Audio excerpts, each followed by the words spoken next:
All right, let's jump right in. Buying or selling a car, it's one of those huge life moments, isn't it? It's a massive decision, and it's usually packed with stress, endless hours of research, and just that nagging feeling that you might be about to make a big mistake.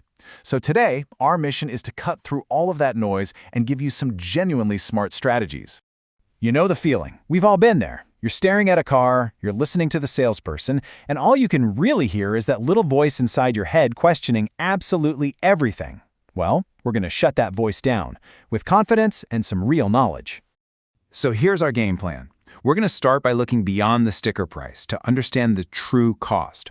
Then we'll get into finding your perfect match and how to play car detective on used vehicles.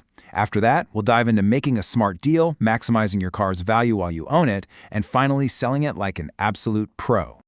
Okay, let's kick things off with the single most common trap people fall into: getting completely fixated on that shiny sticker price.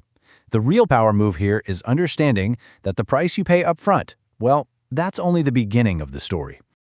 So here's the concept you absolutely need to wrap your head around: the total cost of ownership. It's not about day one, it's about the entire financial journey of the car. Seriously, mastering this idea is the very first step to making a truly smart decision.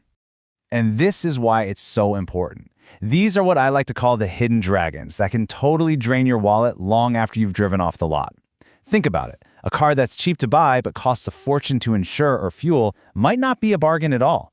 And forgetting to budget for maintenance and repairs, that's how a great deal turns into a financial nightmare. Okay, so you've got the costs in mind. Now, how do you find the right car for your actual life?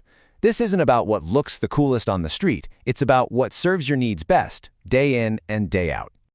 The classic dilemma. New cars are tempting, right?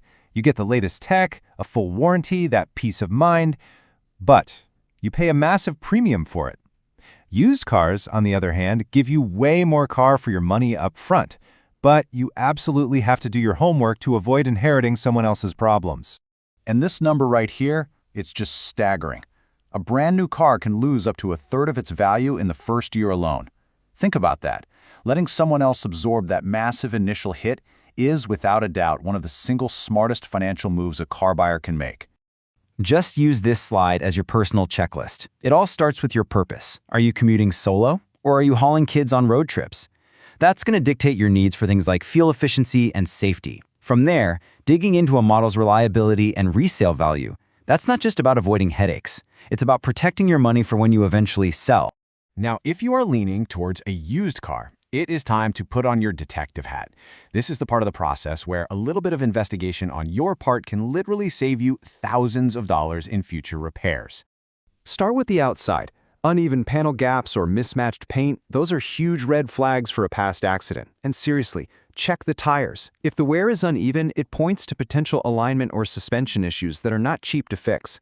Once you're inside, trust your senses. A musty smell could mean a water leak. And if it's blasted with air freshener, they might be trying to cover up smoke or mildew. And when you start the engine, just listen. Any weird knocking or grinding sounds could signal serious, and I mean expensive, problems. And here's a pro tip. Don't forget to look at what's coming out of the back. The color of the exhaust smoke is like a secret code for the engine's health.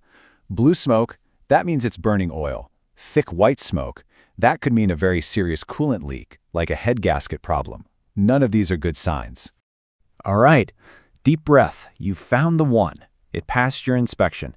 Now comes the part that makes most people nervous, the negotiation dance.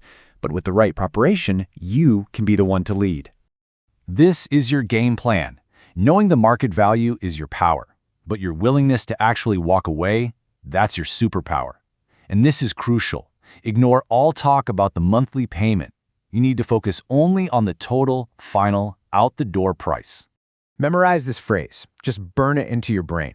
Gently but firmly repeating this keeps the conversation centered on the one number that actually matters: the total amount of money leaving your bank account.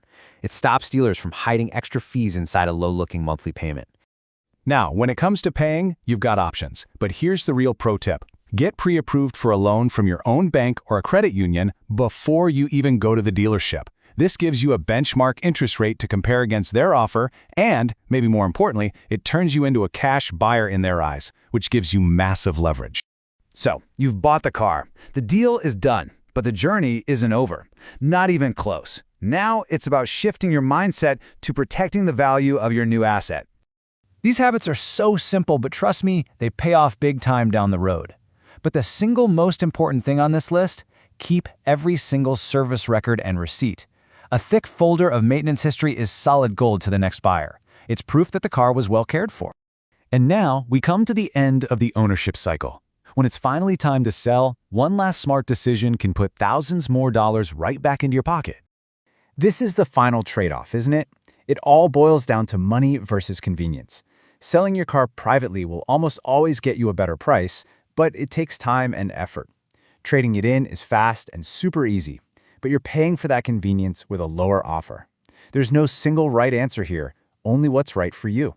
So let's end with this thought. What if you stopped thinking of your car as just a depreciating object, as just an expense? What if you started treating it like a managed investment? How would that change the decisions you make at every single step of this journey? Hopefully this explainer gives you the tools to do just that. Please like, subscribe, and get notified.